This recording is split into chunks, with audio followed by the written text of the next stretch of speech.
Hey everyone, it's a dose of Dr. Drew. Chance to kind of pile on in here and for me to catch up with you on the restream. We have some very special guests today, and we're going to get right to it in just a second here, so bear with me. Oh, restream isn't working yet. Oh, there it goes. Okay, so we have Dr. Erin Goodhue on the phone. I'd like to introduce her off the top. All right, that's exactly what we will do. Give me a second here. Dr. Goodhue is the Executive Medical Director at the American Red Cross. She's also a physician, Department of Hematology, Oncology, as well as a pathologist, I think they mean, at Nationwide Children's Hospital. Dr. Goodhue, welcome to the program. Thank you very much, Dr. Drew. Happy to be here. So mostly you hear, I think we're pretty much here to talk about the Red Cross and need for blood products. Let's just start with what the need is and what people can do to support that before we get into plasma and convalescent serum and that sort of stuff. No, of course. Happy to discuss this. So we're very grateful to our donor base. You know, when the pandemic really hit us here in the United States in early March, we put out a call for blood, and our donors answered very strongly. And around the same time, as you know, hospitals started, decreasing their elective surgeries and procedures and things like that. So we were actually in really great shape through the month of March, thanks to our donors and to hospital customers as well. Really great collegial response to the pandemic. But now, as hospitals and healthcare centers start opening up and slowly getting back to normal practice, the need will start to become great again in the next couple of weeks to months. So if you are able to, we would love to have you in and come and donate and help support patients who need blood products. And I've been running into some headwinds on that in terms of people being fearful of getting exposure to COVID. What are the precautions you guys take to make sure that there are no potential for infectious transmission? Oh, that's an excellent question, and of course I can't blame them. We put in precautions very early on because, of course, we can't not stop collecting blood. So we have a pretty rigorous process when you go to donate, where you have to have your temperature taken even before you're allowed into the building. We make sure all our donors and staff are masked. There's hand sanitizer everywhere, and staff to make sure you do your 20 seconds. Also practice social distancing of 6 feet or more. Obviously, we can't social distance and access a vein, so we'll make sure that phlebotomy is as quick and as smooth as possible. And then make sure rigorous cleaning every night in between donors and everything. So far, we've been, so far so good, I must say. I'm very proud of all of our frontline staff and the incredible work they've done. It is not easy being in a mask for a very long time, as I'm sure you know, and they've done it with aplomb, as have our donors. Do you test donors for coronavirus? It's something that people ask me once in a while. We are not testing. Their question is, can I get a test that way, or can I get a test when I'm there, that sort of thing? We do not test for the coronavirus either by nasal swab or in the blood. That is not a service we provide. You cannot get tested for SARS-CoV-2 RNA. And the other question people ask is, well, then how do I know that I'm not donating infectious blood, or maybe I have plasma, I have convalescent serum, and I could be giving antibodies, but just don't know it. How would you answer those people? I would say they're absolutely correct. We don't know, especially for people who thought they might have had COVID at one time, or might be one of those, as you know, asymptomatic carriers. And have recovered, they could potentially be giving, antibodies that are helpful. As far as infectious, we try to be incredibly careful with doing that temperature screening right at the door, and with all our safety protocols in place. And then one of the biggest questions that is still one of the first questions when anybody donates blood is, you have to be well and healthy and be feeling good to be able to donate. So we're, again, it's not 100% guaranteed, but very confident that we've been able to not transmit COVID-19. As you know, COVID-19 does not get transmitted in the blood. It's predominantly aerosolized. So in that case, for this pandemic, at least, we're fairly lucky. Perfect. And now the one environment that I seem people seem enthusiastic about is the bloodmobile. Somehow they feel like that's more contained environment and they have less fear. How would they find out where the bloodmobile is, or where there's a blood drive, or how can I? Or I've the follow-on question: is there anything I can do to help with that?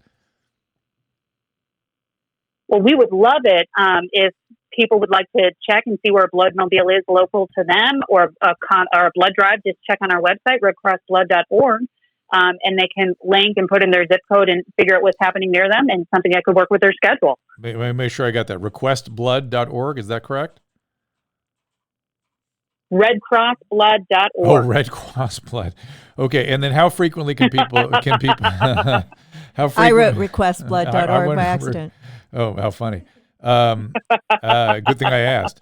We would and how frequently can people thank you. How frequently can people give? People can donate whole blood every 56 days. People can donate plasma every 28 days. Let's talk about We like to make sure you're safe in between. Let's talk about convalescent plasma. Yes, I'd love to. I was working on arranging some convalescent plasma for a patient, and it seemed like, and unfortunately we couldn't get it pulled off in time, but it seemed like what we were being told was, if you can find somebody to give convalescent plasma, they will release an immediately available, already typed and crossed convalescent plasma for your patient. Is that how it's working?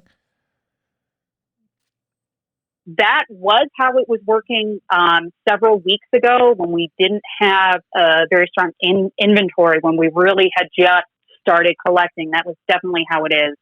We kind of closed that program on May 1st to focus on our national inventory, and have made some amazing strides in the last couple of weeks. So to get plasma, you do not, for a loved one or a family member to get plasma, you do not need to have a donor in order to expedite that, because our turnaround time is improving every day. Are you having trouble matching the plasma to patients that need it, or is there enough available that's not a problem? So far, we've been able to match fairly well. The less common ABO blood types, Group B and Group AB, take a little longer to get plasma, similar to how they take a little longer to get blood. Again, as we're building up inventory, we're improving, but especially the Group B and the ABs can take about 5 days, whereas the current turnaround time is about 3 days. And again, by tomorrow, I'm hoping we'll be at 2 days. I was going to say, by the time you decide you're going to use convalescent plasma, it's usually the more advanced cases. Or is anybody using it early on in the treatment these days? I mean, I know we all hate to use what's the supply, right? And we want to use it for situations where we're really need it. Oh, exactly. And, as you know, there's never been a push for convalescent plasma ever in medical history. So this has been unprecedented. The current protocols, the Mayo Expanded Access Protocol and emergency END supported by the FDA, are for more clinically severe cases. Other institutions might have their own individual protocols where they use them a little earlier.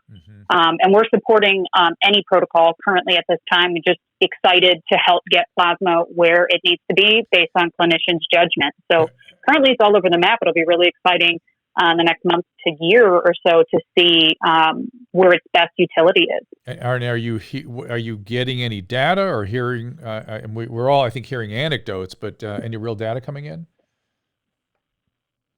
No, just like you guys hearing anecdotes for as many, situations where you really did help and help turn a patient around. We're hearing some where, it didn't seem to make much of a difference in the clinical outcome. Got it. You have some interesting questions on Restream. I did not see any pertinent to blood products. Someone said, I'm a blood donor under normal circumstances. I have asthma and my husband is 75. Should he donate? Or should they donate?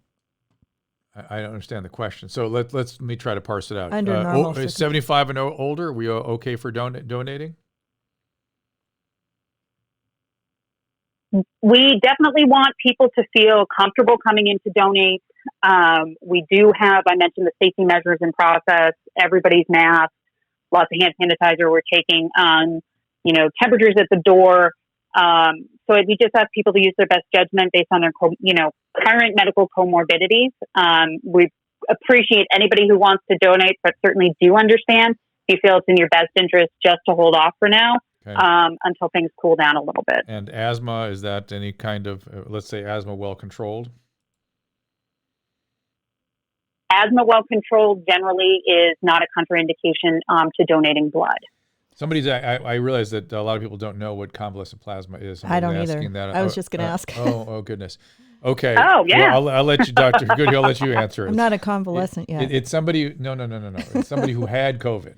Somebody and then get convalesced from it, and now has produced antibodies, and we're going to use those antibodies. Don't they spin your blood into plasma, or is it? I'll let Dr. Goodhue. She wants to know a little bit about the procedure and the difference between plasma, whole blood, packed cells, maybe a little bit on that.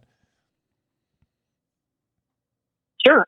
So convalescent plasma is plasma, which is that yellow watery portion of your whole blood that has antibodies in it. And convalescent plasma means you've recovered from a certain new disease or any disease or infected, and you have antibodies specific to that disease or virus. So in our case, we currently do not have any SARS-CoV-2 specific antiviral therapies or monoclonal antibodies or vaccines.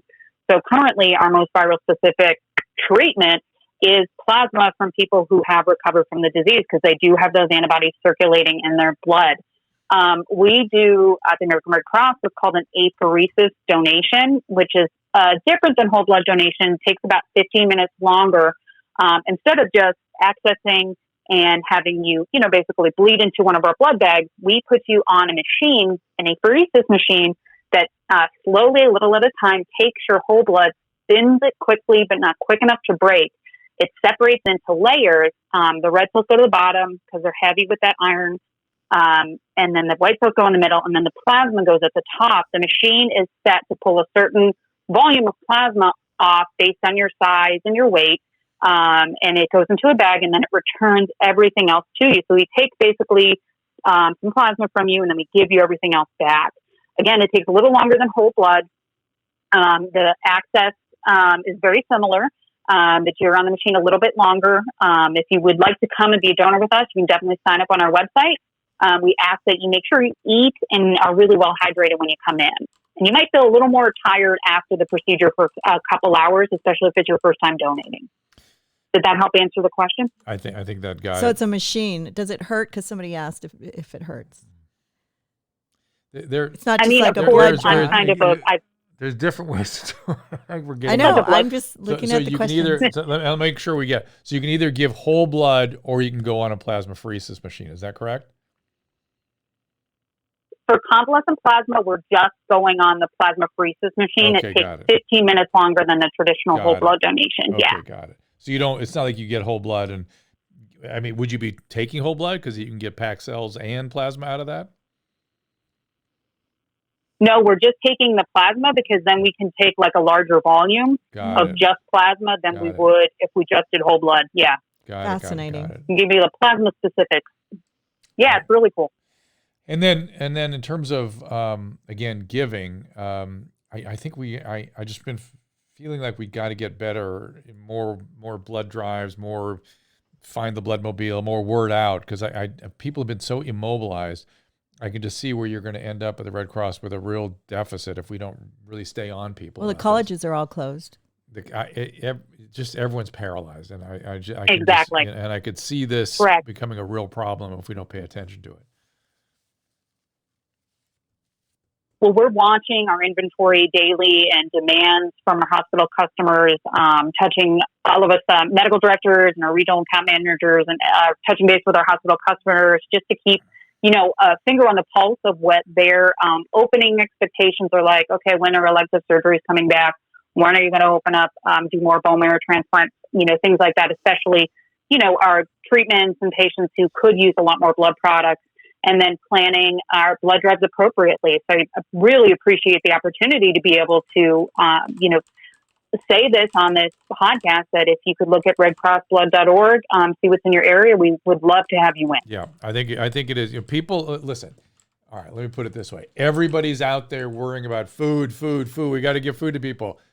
I'm telling you, you will save more Correct. lives with this. You will save more lives with this. I can't say it strongly enough. When we start driving again, we're going to have car accidents. When crime starts happening again, we're going to have blood product needs. When they, as Dr. Goodhue was saying, when they start doing bone marrow transplantation and giving medicines that suppress the bone marrow, blood products are going to be massively needed. Listen, some of these patients that get in the extreme septic situation with COVID need blood products. And as we ramp back up again, the blood product demand is going to be massive. And if you have recovered from COVID or think you've recovered from COVID, get the antibody test and then go give that convalescent serum. This is going to be, I'm realizing why I've been ruminating about this for about 3 weeks. All the preoccupation with feeding everybody should pale to the efforts that we give to make sure our blood supply is up and where it should be. It's just sort of coming clear to me as I'm talking to you, Dr. Goodhue. We've got to really get on this, because I see how people are behaving, and I know this isn't on their radar, and I know they want to help, and no one's telling them that this is how they should do it. So I will try to push that out a bit. So if somebody wants to organize a blood drive, thank you. We really appreciate it. Of course, I see trouble ahead. I see it coming. I kind of can see. Oh, stuff. we do too. Yeah, I can see stuff before it arrives, and I get that this one's going to be crashing on our shores soon. If somebody wants to organize a blood drive, right. How do they do it in the time of quarantine? So they can also go to our website, requestblood.org. Yes, I feel like a broken record, and there's a link there where you can kind of start the ball rolling, organizing a blood drive in your community, and we can work with you. Of course, keeping in mind all the social distancing and safety practices we've put in place for our staff and for our donors to work together to move forward. I also work clinically, so I completely understand that. I can understand because I use blood products, and appreciate all our donors, and would love it if you guys could come and help support us and support a patient. It really does save lives. Oh my gosh, and it's quite immediate. And so again, I've been troubled lately by all the focus on food, because I keep thinking we have enough food. There's going to be things we don't have enough of, and this is it. This is going to crash on us all of a sudden, and we're going to have to do something about it. Somebody had a really interesting point here. Jason, no, not Jason. Who said this? Somebody suggested that you guys consider doing antibody tests on people as a way of motivating to get them in. How about that? So yes, we are testing. So we have our convalescent plasma donors register through our website, and we screen them on the phone, and if they're acceptable, because you have to meet the FDA criteria to be a convalescent plasma COVID donor, and then the blood donor criteria, the same FDA blood donor criteria, we screen on the phone, we get you in to donate, we're going to take a sample to check where your antibody level is. But just right now we're doing that on our convalescent plasma donors when they come in to donate. No, they're saying, why don't you offer it as sort of a marketing tool? Like, we'll test you for your, everyone wants an antibody test, we'll test you, and you give a unit of blood. We're considering moving forward. Something we're considering moving forward. So please stay tuned. We're just slowly ramping up the antibody testing. Look, let's. So we're focused right now on the convalescent plasma donors. That's a great point. Let me help you push that, because that seems to me like an interesting headline that we should be pushing out if you guys decide to do it. So please stay close to me here when the time comes to pull that trigger, because I bet you that will get people off the couch or out of their house a little bit. All right. Well, listen, Dr. Goodhue, is there anything we missed here? No, you've been fantastic, Dr. Greer. I really appreciate the opportunity to be here to talk about the current need and the future need for traditional blood products, and then the current need for convalescent plasma for COVID-19 patients. I really appreciate the support. If you or anybody else over there can think of a way that I can be of more help to you, please call upon me. I will be delighted to do whatever. And everybody on our platforms needs to tell somebody who's had it to go out and do this. Yeah. Well, and no, it's not just those people though. We all need to give blood. We need to give blood. All need to give blood. I think. But yes, if you know somebody that even may have convalesced from this, because again, they're going to test you if you to make sure that you actually had COVID. Right? Am I getting that correct, Dr. Goodhue? Yes, we are. If you get through the screening in 28 days, resolve some symptoms, meet the blood donor requirements, yes, we will take a sample, and then we will be getting back in touch with you after the testing to let you know where you stand, because we obviously need our convalescent plasma to be effective. What's your turnaround right now on those tests? Meaning what? Like how long does it take before currently, well, I find out in about 72 hours, and then it takes a couple more days for us to get the letters out to the donors. To schedule. So about 5 days about a to week schedule. or so. Yeah. Yeah. And again, this is something I 5 did to not 7 ask days. you, and I was remiss, and I want to make sure I heard it. 28 days from the end of symptoms is when you can be tested? Correct. From the end of symptoms is when you can be considered to donate with us. Now, I need to ask this question because a lot of the COVID symptoms are nefarious and drag along, even shortness of breath and fatigue especially. So do you mean fever? Do you mean shortness of breath? What symptoms are we talking about? I mean, fever, shortness of breath, fatigue. If you have, unfortunately, any oxygen requirements, that's severe of a disease, you have oxygen requirements. Right. Those sort of symptoms, we do realize that loss of taste and smell can last. What we're seeing and what we're hearing from our colleagues overseas can last weeks. Yeah. But so the cough, fatigue, fever, oxygen requirements, headache, things like that. So I want to make sure I'm hearing you, Because including we want you to be feeling good. including loss of taste and smell.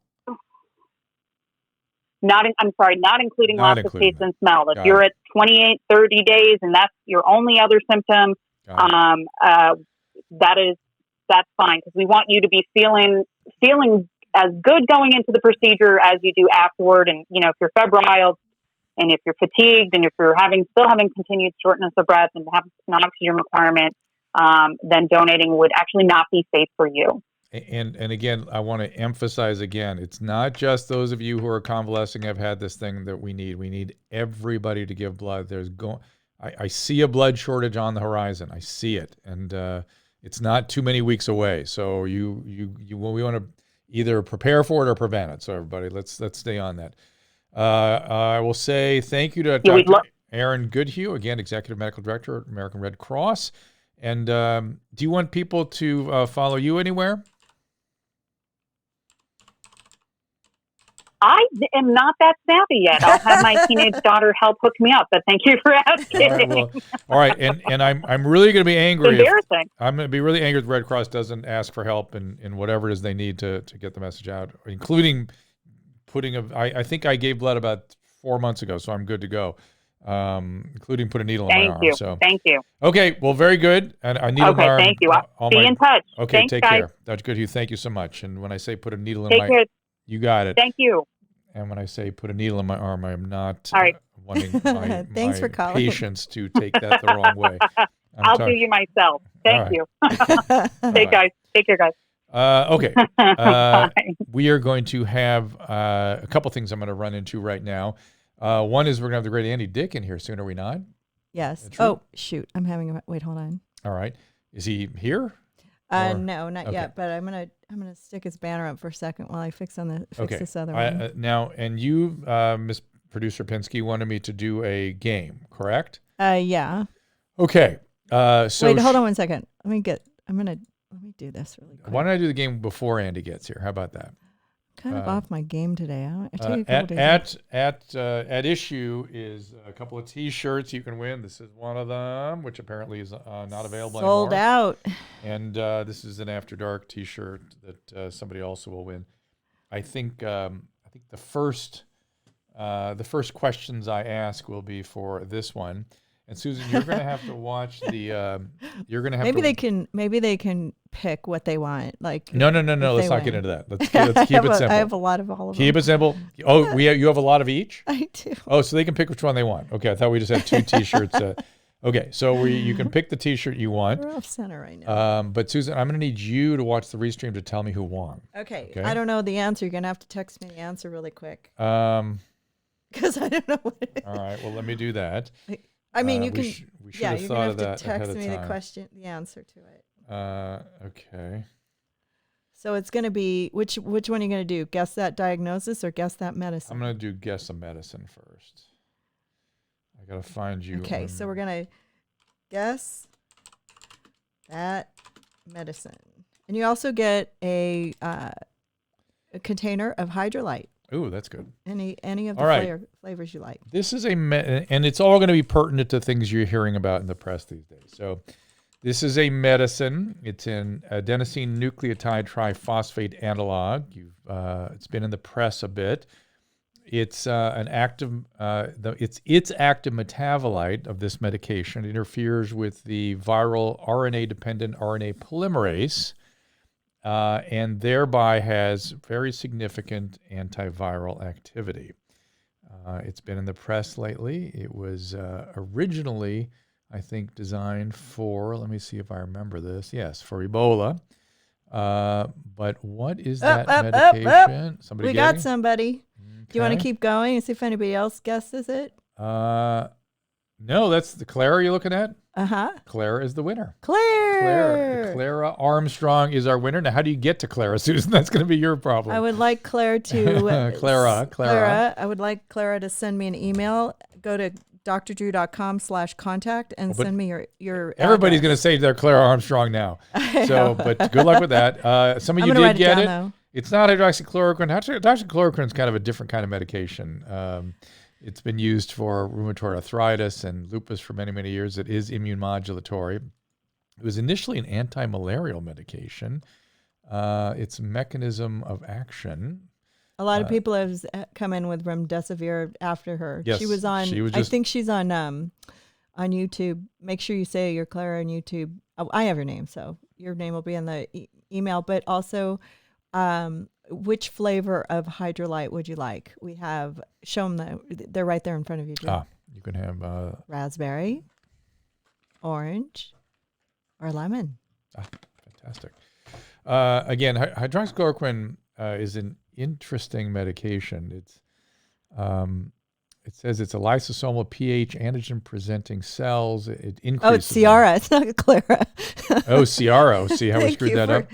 All right. Okay. Well, I'll look for your email, Ciara, and you can tell me which T-shirt if you want. If you want it, you shouldn't prolapse your anus has actually sold out on merchmethod.com/Tom Segura, but I'm assuming that I think we have more, but this is a favorite, I guess, of our fans. But there's also the Dr. Drew After Dark black tea. So hydroxychloroquine works on dendritic cells, causes them to mature and then present antigen to T cells. It produces interferon. It has a lot of different sort of protein effects. It's not so very specific like the way remdesivir is in affecting RNA-dependent polymerase activity. Okay. Whatever that means. Guess who's on the line? Andy. Hold on. There he is. Andy Dick. Hi. Hey, man. How are you? How are you? I am good. How are you? Great. I miss you so much. In the middle of this, you filmed a movie? No. I said I miss you so much. I miss you, too. I haven't seen you in like a year and a half or something. Maybe 2 years, feels like. He's doing well. That's how long it's been. We're very proud of Andy. Where are you? God, quarantine really has gotten the best of us. I didn't realize it's been so long. Quarantining, isolating. I'm hearing people say they liked you on Tiger Belly. Oh, liked me. Man, that's when I broke my arm into two bones. Like they snapped. Snapped in half because I was blocking a punch from this guy who was my assistant at the time, and he just like tried to punch me in the face, and I just raised my hand, and they call it a police break on your arm because it's how people raise their hand to block their face when they're getting hit by one of those batons, and it just snapped my arm in two. Anyways, I had a broken arm, and I was taking. Then they gave me Vicodin, so that I was in excruciating pain. And that Vicodin was like whatever 20, 30 pills.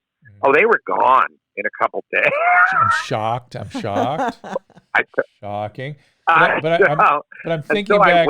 I went on that show. Went on Tiger Belly on Vicodin. Oh. So I was just the whole time. If I remember, I was I was just like laughing hysterically. But I think I was saying weird, funny stuff too. But I kind of just don't remember. Well, I'm just thinking now about you being punched by an assistant. I'm imagining the reason he tried to punch you is you picked up a pen and probably stabbed him in the chest. No? No? You're mean. No, well, we were walking home from my art gallery that I had this art gallery. And we were walking back because my art gallery is just a few blocks from the apartment I was at. We were walking back, and then I had this bag of like little red licorices, little licorice bites. Twizzlers. And I was like, I don't want to eat so much sugar. So I was leaving them on the next to the heads of all, because the gallery's right there, literally on Skid Row. So I was putting a little bite of licorice by all the heads of the homeless people that were living on Skid Row. And my assistant thought that I was in danger, and he grabbed me from behind and scared the living. Am I allowed to swear on this show? Yes. Sure. Go ahead. He scared the living shit. Scared the living shit out of me. And I turned around and he explained that he thought I was in danger, but I wasn't. He really was just an insane person that wanted to work with me. There's really nothing to do. I have this gallery and I don't need an assistant, but you can come on and just hang around. And I mean, I guess if something comes up, but nothing ever did. And he was only on with me for like a couple days. And then I went to punch him. I went to punch him like in the stomach, like get off. I was thinking what it was I was elbowing him, like boom, because he was holding me face gripped from behind. And then when I turned around, he went to punch me. Crazy. I guess he's not in your employ anymore. Oh no! From that second on, okay. And he could have like said I'm sorry or offered to pay. It was like $5,000 or something. Oh. It was a very bad break, and may I ask you a kind of a personal question? I hope it's not too sensitive, but was it before or after that guy shot himself in your art gallery? Before. It's been a very, very horrible year for me. It really has. In fact, if I can talk about that, I don't want to talk about anything that was just such a bad year. No, I don't even want to talk about it. Well, but if you want to, or you feel, I was going to say that I don't. I really don't. But I want to talk about positive things because I went into a funk that you wouldn't believe. Like I was just suicidal. I really was, and it was one of those ones where, oh God, I think I'm serious because I'm not telling anybody. Right. And I was really very depressed. I dove into drinking again, and then I luckily just snapped out of it. And then the virus thing came around, and I don't know it. I was already in a good place when it came around. I was like, oh yeah, this isolation is kind of what I was doing before, like months and months before, by myself with the drinking and that and this, and it,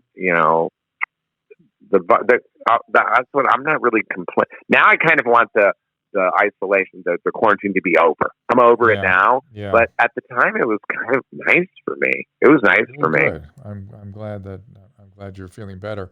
I'm looking at my questions on the stream here, and it says, "Why did John Lovitz beat up Andy?" Which I didn't know about this. He didn't.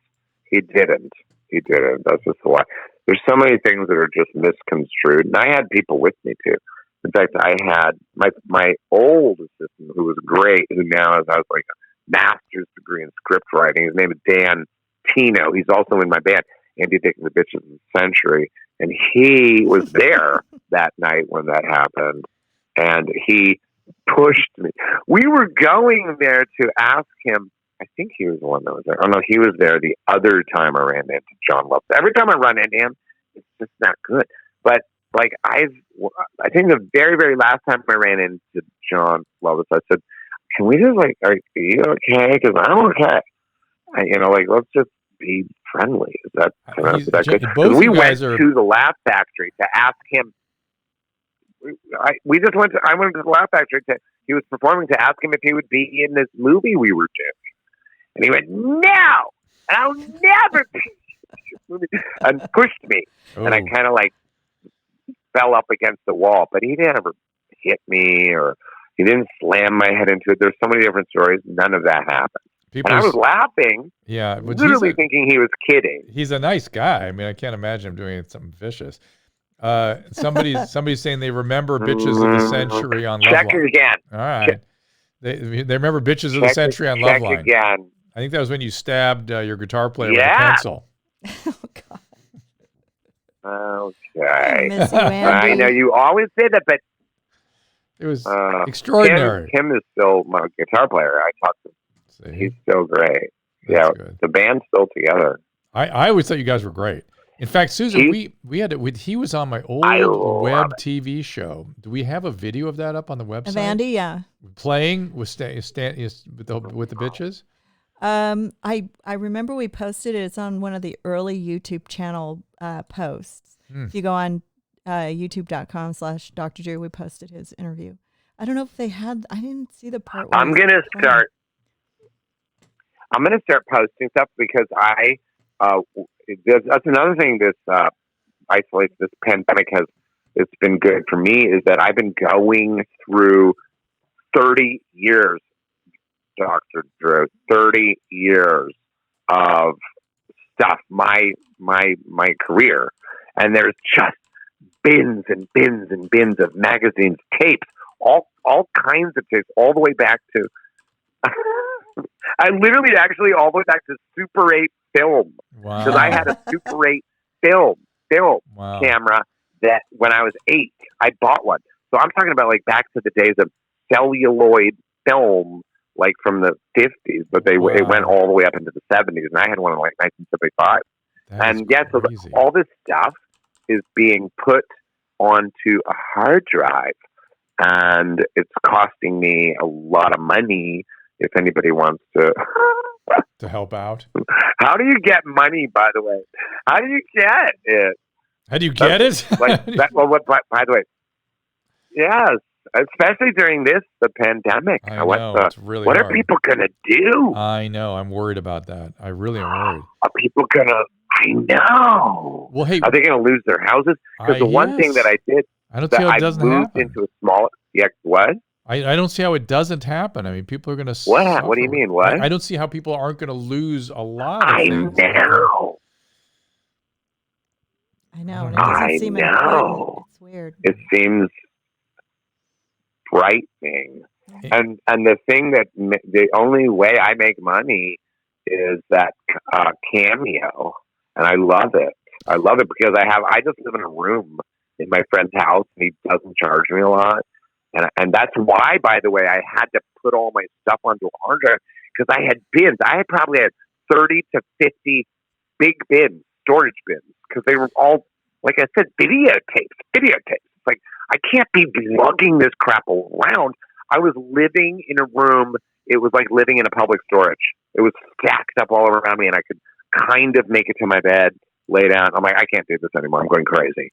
So I got rid of it all. And then I'm on this plan with this guy who's transferring it, where I can pay him a little bit for, it's going to take about a year and a half. But as it comes out, you guys, I'm going to put it on somewhere, like on my website or somewhere, because maybe I can make money showing this old stuff or something. Oh, it sounds awesome. Yeah. I put everything on iMemories. You might look at the prices there. That I did it like years and years ago, but I'm sorry, your video's not up. Only Carmen Electra's up. I have to look for yours. But see if their prices are Put mine up there. I will. Up there, please. I need help. Well, last time I saw you, I'm remembering now. Last time I saw you, you were on After Dark, the Your Mom's House podcast I do, and you had a slide whistle with you. Is that still part of your Cameo experience? That was really funny. Oh yeah. Oh yeah.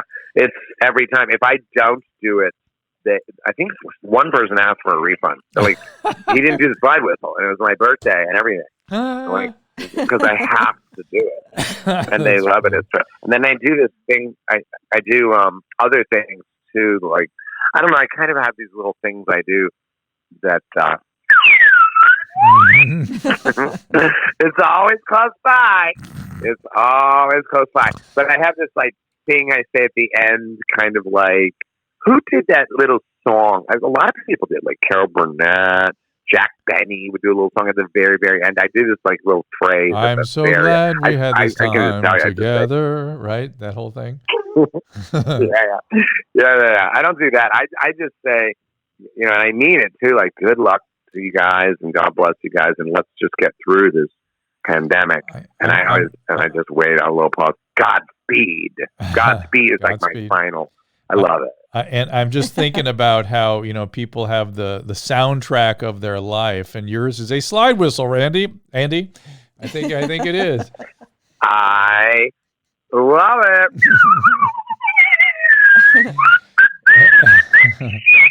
This one's a little rusty. What's your how did your living situation play out? The last couple of years that we've talked about it was a pretty dicey situation with exes and kids and horrible moving from the shed to the garage. You're kind of slipping in. Yeah. No garage. Then but I lived in my friend. No, I was living. You're right, in my friend's garage. But he turned it into a music studio. So it was really nice and high end, but I was on a couch, and that was just this year. This year alone, I think I moved 5 times. Wow. I was just lost until I finally threw a mattress down in my art gallery and was living there. And then my girlfriend would come sleep over on the mattress with me, and it was just like living in squalor because there was no bathroom in the gallery. Oh my God. There was one down the hall, but no shower. It was like just really crap. And that's when all that crap started happening. And my friend died right there in the gallery, and my other girlfriend, the first girlfriend, died of an overdose. It was a really bad year, buddy. I haven't talked to you. I kind of I isolate. I just was going to die. I thought, oh, this must mean I'm going to die. I'm going to die now. Did you stay sober through all that other than the Vicodin, or no? No, it got really bad really quickly. And then I quickly, weirdly snapped out of it. And I can't remember what it was. There was just this will to live.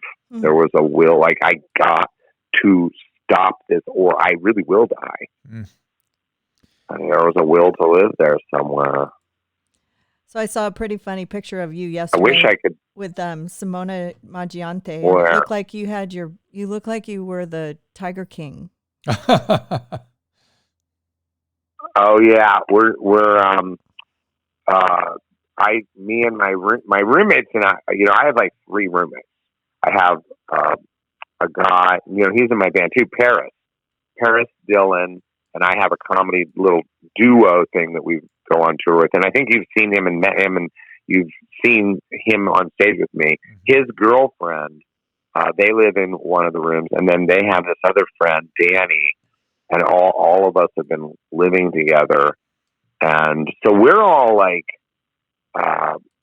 whatchamacallit, we don't wear our masks and stuff because we all got tested and all that. But when we go out, we wear our masks and stuff. But yeah, and then we started doing Joe Exotic, or as Simona was calling him, Joe Erotica. Or no, she was either saying Joe Erotica or Joe Exotica. Either one, she was hard to understand, but she's so funny. She's got a thick Italian accent. Not kidding. She would say, there was a line where she's like, "You would look at the monsters." She was calling the tigers monsters. Look at the monster's teeth. I'm like, what? Look, and I was improvising with her. I'm like, look at their teeth. Yes, no, that's teeth. The teeth. And then she's pointing at her teeth. Italian people cannot say teeth with a TH. And I thought she was kidding. I'm like, You really can say teeth, can't you? No, she goes teeth.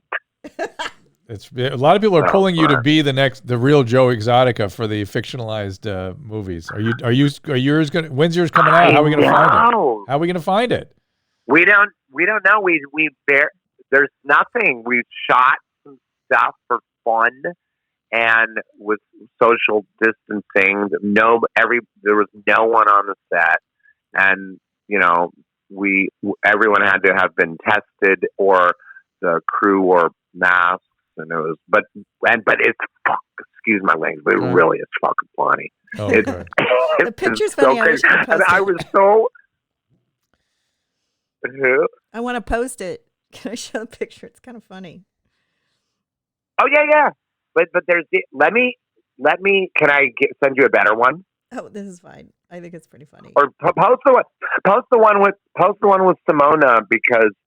I loved her, man. She was so cool. But there's a bunch of them with me and Paris, because Paris looks exactly and acted exactly like one of my husbands. Oh. Well, not mine, but Joe's. Yes. It's so good. Oh, that's funny. Did you know the whole mess that Simone had gotten wrapped into her because of her husband? No, I did not know. They thought Susan. But get this: they thought she was a Russian spy. If you were casting a movie for a Russian spy, wouldn't you would cast her? Wouldn't you? Oh, of course I would. Yeah, that's how I described who I wanted, and then Susan helped me. She said, "What about her?" And I said, "I looked her up. I didn't look her up. I saw a video where she was just talking to it looked like her family, and I'm like, oh, she is just absolutely perfect. She looks like a Russian spy." And I just wanted a foreign boss lady, the head of the network, and she's perfect. And I had no idea about this stuff until people started telling me, she's with, and I still can't say the guy's name, George Papadopoulos. I think that's like saying Papadopoulos. Papadopoulos. I'll tell you, with her, it's more like George Papadopoulos. Don't just take that out. That's so stupid. It's a live stream, Andy. George, I'm going to pop one off at it. Hey, people are asking if I know, because then people are asking if you're going to do your periscopes anymore. What? They want your periscopes back. Yeah, that's what I was texting Susan, saying right before I saw the thing that said that you're on Periscope right now, and I'm like, oh, did you retweet it? I'm on Periscope. I think they have a thing where we could both be doing it right now. You could see me. Then you could see my room. Mm-hmm. I texted you. I don't know. I was. I could do it right now. We had a doctor on. I had to do that. So. I could do it right now. Oh. Then it would be better. You'll see my room. I don't know if I can do that where I am. You'll see how good I'm looking. I'm not on Periscope. I'm on looking good. I tell you what, let's promote that you're going to do a Periscope when we hang up, so people can transfer over and look at your room. Okay? I've got the photo up of you and Simona. Okay, but is it possible on Periscope? Because I'll tell you that whole story when we get on to Periscope. But can we be both on it together? I don't know. We'll look into it. We don't know how to do Next it. time. I don't know how to do it. It's too much for me right now. I've got the picture of you and Simona and your buddies around the cars and Mike Hermosa. Well, Andy, it's so funny. Let me just say, it scares me. It scares me profoundly when you get those dark periods and when you're using so much you are not yourself and you don't remember what you're doing. We are here. I know. We are here if you need us. We have. I don't know if you know, but Susan reached out to you at one point, and you were like, "Who is this? Don't ever call me again." No. We were like, "Okay." No, you said, "I'm going to block you. I'm going to block you. You don't know me." And I went, "Oh, okay. I guess that pissed him off. Whatever it was." Please keep my number on. Oh my no! Okay, I was out of my mind. Yes. Oh my God! I'm so sorry. It's okay. I'm so sorry. And by the way, when all this was going down, I lost my phone. I lost this. Somebody got into my iCloud, and I had to get a new phone, and I don't have anybody's numbers. All right, well, get mine. I was mad at the world. Keep it on speed dial. I worry about you. I'm glad you're doing well right now. How's your daughter? She's great. She's 22 now, Meg, and she is in this thing. So I was shooting with my family and then my roommates. And then I threw Simone in there. And I didn't even find out about this whole George Papadopoulos until after I went home. And they're like, I didn't even know what you just told me, that she was considered Russian spy. I didn't really look into it. And also, I don't even know if they're married or not, because what I did is I went on Twitter because she was asking for my Twitter. I'm like, wait, are people still doing Twitter? So then I went on. I'm like, oh my God. And then my friend, my roommate, Paris, said, George Papadopoulos retweeted it. Papa. Oh, good. He retweeted. So, and then I saw that he tweets and they talk by phone to the president. Yeah. Now I'm like, oh my God. So the president is going to see this Tiger King thing that we're doing. He's going to see it. Wait, when are you going to put it up? So weird. How are we all going to see it? When is it going up and how? Where? I have to go. I'm going to go in today. Go to Mike Hermosa. He's and I are going to edit it. And we've been hanging out. I hang out with certain friends, and the friends that are very hardcore quarantine people, like my girlfriend. She never goes out, never brings anybody over. I think it's overkill, to be honest, but I started getting freaked out. Well, because I'm 54 and we could get it. But I was on your side, Dr. Drew, when you were getting all that flack, I'm like, yeah, but it's kind of right. And I was looking it up and all this stuff. And I'm like, I don't even want to get into it because people get really mad. I'm going along with, I wear my mask. I have this whole routine when I get home. I wash my hands, really hot water, and then I make this spray. People need to hear this. I think it's. I've always had this. It's water. I would say 1/3 water, 1/3 pure vodka, and then like 30 drops of tea tree oil. So then you can't drink it because of the tea tree oil. Good. And you put that in a spray bottle, and you can't. It's poisonous. And then you spray it on your hands. You spray it. I spray it on my face every time I come home when I walk home, and I avoid everybody. I'm like paranoid about it. Make sure you use soap. Soap is what the virus is mostly destroyed by. Just plain old saponification. Really? Yeah. That sounds like a dirty word. But if you want to spray out, do you think say it again. I like the vodka. The vodka. You think they're just drinking the vodka, going, "Give me more," and now it's going. All right, my friend. Look, Godspeed. I will hopefully will be in your presence soon. I want to see you, and I can't wait till this. I know we want to have him back with Simona. Okay. And Tom Arnold. Oh. Because she did a show with Tom Arnold too. Yes, she keeps, please. I'm now a casting director. I would love to. I'm casting Simona now to my friends who are all doing movies, and I don't know why, but that's how she got the gig with Andy. I love it. She's great. Yeah, she was really fun. She wants to come back, and I don't know if Sunday's going to work out for her because she's in Chicago, so she got to Chicago. She told me she's the one that came up with the idea about her and I doing it together. Also, why don't you guys figure out something where there's other people? I think Joe Rogan does something where there's like they just have to get tested and they have to bring their paper in, because I'd rather be in person and see you. I'm like, I really miss you guys. I like, know. come on. You too. You can come in. I don't give a shit. It's my house. I can do whatever I want. But I do miss you. I'm not sick. Yeah, and I'll show you my paper. I'll show you my paper, and then I'll make you guys wear masks. Then we'll have Tom and I'll even wear masks. Call in. Or we can get tested. You got it. We can get tested. Don't worry, we're fine. Yeah, testing is pretty easy. Drew has a test. No big deal. But Andy, I love you guys. I love you too, my friend. Stay well. Keep me on speed dial. Thanks for doing this. We will see you soon. Okay. Okay, good. I love you. Send you a T-shirt. Bye. You shouldn't prolapse your anus T-shirt later. Godspeed. Please do. Okay. Bye. A little slide whistle on the way out. He's already gone. Oh, yeah. Hang on. I'll see you on the flip side. The flip side. All right. Bye, guys. All right. Okay.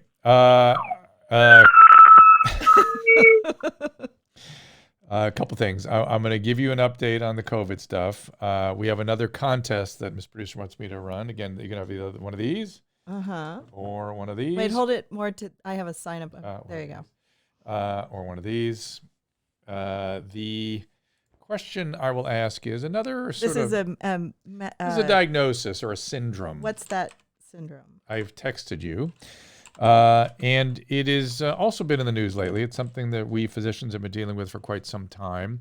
It is essentially a diffuse inflammatory or fluid overload of the lung that causes the air sacs to fill with fluid so that they cannot exchange and oxygenate the capillaries. It's sort of a classic syndrome, and it happens in ICUs all the time, particularly when people are on, oops, somebody got it, Histrionic got it. Histrionic, you gave us the wrong email address. I tried to email you. Yeah, I know. He had a fake one, so I was a little concerned about that. But I really dug what you sent me, so I was hoping to give you a response. But anyway, he got it right. It's ARDS, the Adult Respiratory Distress Syndrome, which is a sort of a classic complication of pneumonia, heart failure, just being in an ICU, shock, sepsis. ARDS, Acute Respiratory, we used to call it Adult Respiratory Distress Syndrome. Also, email us the flavor that you want of the Hydrolite. Now it's called Acute Respiratory Distress Syndrome. I don't know if he'll send us his actual address because he didn't give us his actual email. So okay, but thank you for that information. I forwarded it on to Drew. But Histrionic, that stuff you sent me he wants to donate his shirt. Okay. Who's he going to donate it to? But anyway, Histrionic. We don't even know. It might be a she. We're not sure. I'll speak when you're done speaking. Sorry. I can't talk over you. I just can't do it. Okay. Are we ready? All right. Histrionic, you sent me some great stuff. It was fascinating. The only concern I had was I wondered why they were going public with some of that data before their peer review process was complete. I know there's a big there's kind of a gold rush on biotech right now where people are rushing to bring out their IPOs. I'm guessing that's the reason they did that, but I'm always worried when people go public with data before the peer review process is over. That's the only thing I would say about that. But Histrionic, and give it to Felicity, Histrionic said. Susan, so you got to give it to Felicity. Felicity needs to email contact. Go to drdrew.com/contact. Felicity K. And Felicity K is the winner. Felicity K. Give me your address and we'll send it away. So Felicity K, send contact at drdrew.com, send your address, and you'll get your T-shirt. Thank you, Histrionic. Felicity K, we got you. Okay, so let's do a little bit of COVID review. There's been a massive update of the data from the University of Washington. So let me give you some of the basics here. It took them quite a while to update it. As I told you last time, I had talked to Dr. Murray, and they were having trouble confirming their models. So to me, this means things are changing rapidly, and they're having trouble getting trend lines. They're having trouble substantiating their data, and I'm not surprised. There's a lot going on right now as people move towards opening. The one thing we all agreed upon, did we not, last time we talked, was that Georgia should be our canary in the coal mine, because they picked exactly the wrong time to open up, and they've been opening up rather widely. And in response to that, I'm looking now at the graph of Georgia, a zero uptick, in fact, a downtick of 500 in terms of the number of cases. So the number of cases are going down as of yesterday. The deaths per day going down rather steeply from a high of around 40 now to 29. So deaths per day are going down, and that, of course, as we've said, is the lagging indicator. And hospitalizations also going down. They sort of opened up at the point at which hospitalization was peaking, and it has continued on a sort of Farr's law-like curve where it is going down, heading towards almost nothing by June. So if indeed the virus is not naturally dying because of the seasonality, meaning the summer, this suggests that lockdown and social distancing are about the same thing. So let's look at Texas, which did the same thing, opened up somewhat widely. It seems to have prolonged their hospitalization curve, which is very low. Total beds they need is around 1,000, and that just sort of stays that way. The deaths per day, give me a second to get to that, are... Goodness, I thought that was going to. I heard Sweden had some problems. So. I will. Deaths per day is plateauing. They're predicting maybe some uptick. We'll see if it upticks or not. It's in a plateau. It's not falling, but it's in a plateau. However, the The cases per day documented are staying at about 1,000 to 1,100, though the graphs by University of Washington are expected to decrease. They're showing a downward trend. So Texas, somebody is saying, Andrew's saying, to the percent positive is dropping with increased testing. Right, but I'm not looking at that. I'm just looking at the total number of cases is staying pretty consistent, not really dropping, but Texas is also opened widely. So let's look at California, which is staying locked down pretty aggressively. We are plateaued. Our case per day are staying at about 1,900. Deaths per day are plateauing. It looks just like Texas, really. So Texas open looks the same as California closed. Interesting, right? The hospital utilization use here looks about the same as Georgia, in that it's a very flat, slow slope. Holding it rather than at 1,000 beds, it's about it's about 1,200 beds. So it's about almost exactly the same as Georgia open. So California closed, data-wise, looks about the same as Georgia open and Texas open. So the question becomes, we don't have hard science. When people say we're following the hard science, epidemiology, it's a discipline, it's a scientific endeavor. It's not a hard science. Modeling is never a hard science. Models are, at least models that predict the future, unless you're creating laws of physics that predict a specific mathematical outcome. You're trying to model the future, a future behavior of, say, something like a virus. These are not hard sciences. These are very speculative. And there's never been, to my knowledge, and somebody can straighten me out, check me on this, fact check me, a study that documented that locking down is statistically superior to social distancing and wearing masks. So the data so far suggests that there is no difference. Now, no one is telling you this, so I find surprising. I'm still looking to Dr. Fauci to help me understand this. He is concerned that if we are not following perfect protocol in social distancing, there could be some bad outcomes, which of course there could. So we need to be very, very cautious about that. There's a lot of uncertainty in here. So whenever people say they're following the science, it's whose model? Whose model are you following? Susan, you said you wanted to check on Sweden. Sweden. I read something that said Sweden was having problems with their elder care. It looks like, they did some clocking down, gathering. The nursing homes weren't doing very well, 70 and over. Their case rate is staying very steady, about 500 to 600. But their gyms are still open. Everything's open. They're quote, being adults by their deaths per day looks exactly like California. Their graph, it's a plateau. Like 35 a day instead of 8 a day or whatever. Yeah, and the hospitalization rate is going down. That's still not that many people. 2,400 beds. They seem to be at the. I mean, I don't mean to be mean. Any death is one too many, but it's still 35. It's not like 1,000.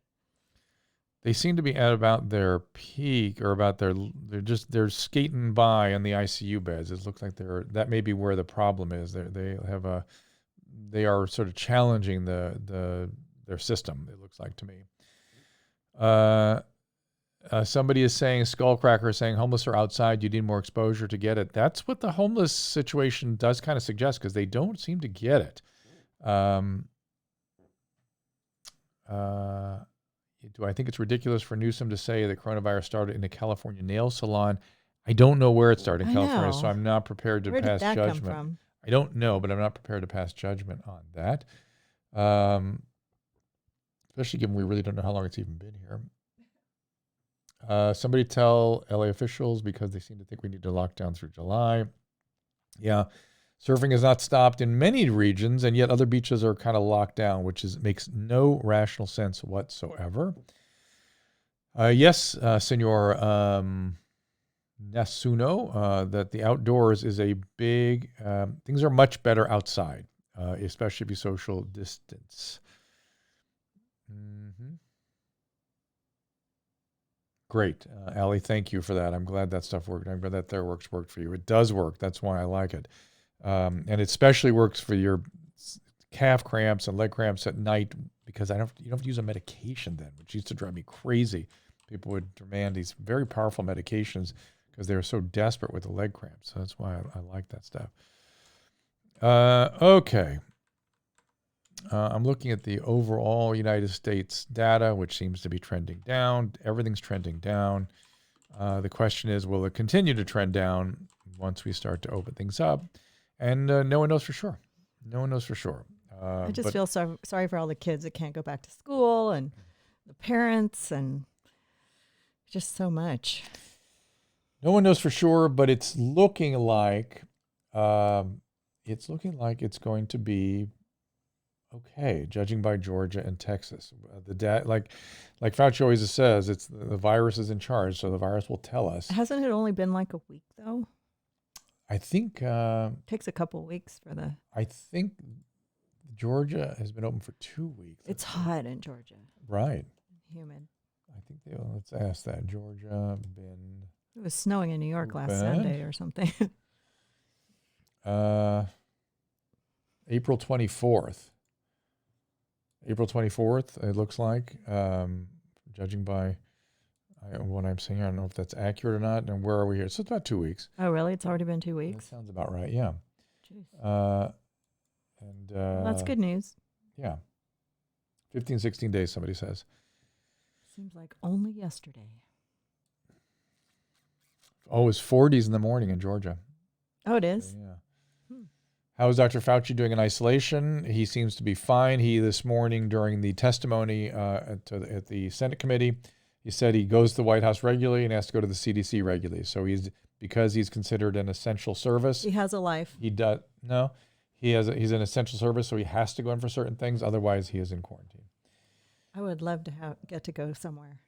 Yeah. The Kawasaki syndrome is being worked out. Kawasaki syndrome is sort of a classic pediatric syndrome. I wouldn't make too much of that from viral illnesses. It's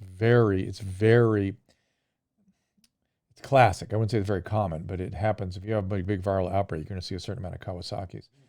So, okay. So I'm going to wrap this up. Been very interesting. Remember to give blood. That's what we were talking about early in this podcast and this stream. Oh, Pennsylvania, please. Okay, let's do Pennsylvania. RedCrossBlood.org. Yes. Red Cross Blood. Go give blood. We are going to have a problem with blood products. I can see it coming. Everyone's busy handing out food. This will save many more lives. I guarantee it. Yeah, Pennsylvania is sort of drawn out a bit. The deaths per day are plateauing, but it's all sort of drawn out. I don't know what they're basing that model on. The hospital utilization, everything's drawn out into July for you guys. The scale of this, including challenging your ability to get enough ICU beds. So it looks like Pennsylvania's heading into kind of a weird, for whatever reason, this has not been in the news. Let me go back and look at the projected cases here. So Pennsylvania's looking like it's in a prolonged kind of plateau. I mean, you flatten the curve, but you're not exactly turning down at this point. The cases per day are around 1,200 or so, but it looks like there's an expectation of a much higher level of they have something called estimated infections in these University of Washington graphs, which I'm sort of learning how to interpret. In California, we probably have 5 times the number of cases out there as we think we have. For whatever reason, in Pennsylvania, they're saying it's 10 times. You have 10 times the number of cases out and about, and I think they're anticipating that to start to stay reflected in the hospitalization rate and the death rate, which is why these things are so protracted. So that's theoretical. They usually their models have been pretty good. They always adjust them. No models are perfect. No models actually predict the future. They sort of just tell you where you're going. So, and I think Pennsylvania is kind of opening up. The stay-at-home order, they're opening all non-essential businesses and the stay-at-home. So we will see. It's looking like any businesses might be opening soon too. And I'm guessing these models in Pennsylvania are based on the opening that's going on there. So that is a bit of a challenge. Keeping our eye on Pennsylvania, which is interesting. In the Texas and Georgia are doing well, it makes you wonder whether the weather and the heat have something to do with that. It makes you wonder about that. Okay, any other questions you guys have here? Yes. What is the new thing is, if you've had it before, you might be able to get it again. Why are they doing that? They aren't saying that. What they're saying is they're fearful of making a commitment on immunity because we haven't proven it yet. We don't know for sure that if you had it, you won't get it again. So we have to study it further. The overwhelming probability is if you had a significant case of COVID, you have at least a year of immunity. That's the overwhelming probability. If you had it, can't you go back out in public and not give it to other people? If you've had it and you're not shedding virus, you will not give it to other people, but no one can guarantee you won't get it yourself. One of the ways you can reduce that potential is do something called viral neutralizing antibodies, where they make sure you have enough antibodies, and then they make sure that those antibodies destroy other coronaviruses, which is a good indication that it would kill this coronavirus. So nobody's willing to take a risk. But I think while nobody's willing to, make that commitment yet and say that absolutely you're immune for a year, the probability is.